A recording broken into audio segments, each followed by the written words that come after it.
রাহিমাহুল্লাহ। সিলেটের এমসি কলেজের মাঠে ৩ দিনব্যাপী তাফসিরুল কুরআন মাহফিলের শেষ দিনে গত ১১ জানুয়ারি বয়ান করেন Islamic scholar doctor Mizanur Rahman Azhari.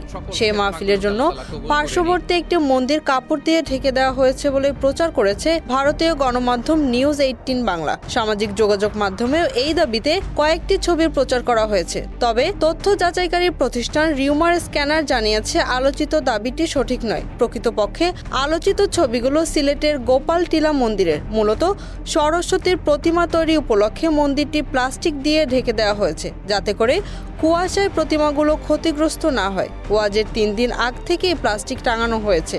ওয়াজ মাহফিল শেষ হয়ে গেল, প্লাস্টিকগুলো এখনো সেখানে আছে এবং আরও কয়েকদিন থাকবে। আলোচিত এই মন্দির কমিটির সাধারণ সম্পাদক হিমাদ্রি কর পুরকায়স্থ জানিয়েছেন, মাহফিলের জন্য মন্দির ঢেকে দেওয়ার তথ্য পুরোপুরি মিথ্যা। মন্দির কমিটির সঙ্গে কোনো প্রকার যোগাযোগ না করেই ভিত্তিহীন এই সংবাদ প্রচার করা হয়েছে।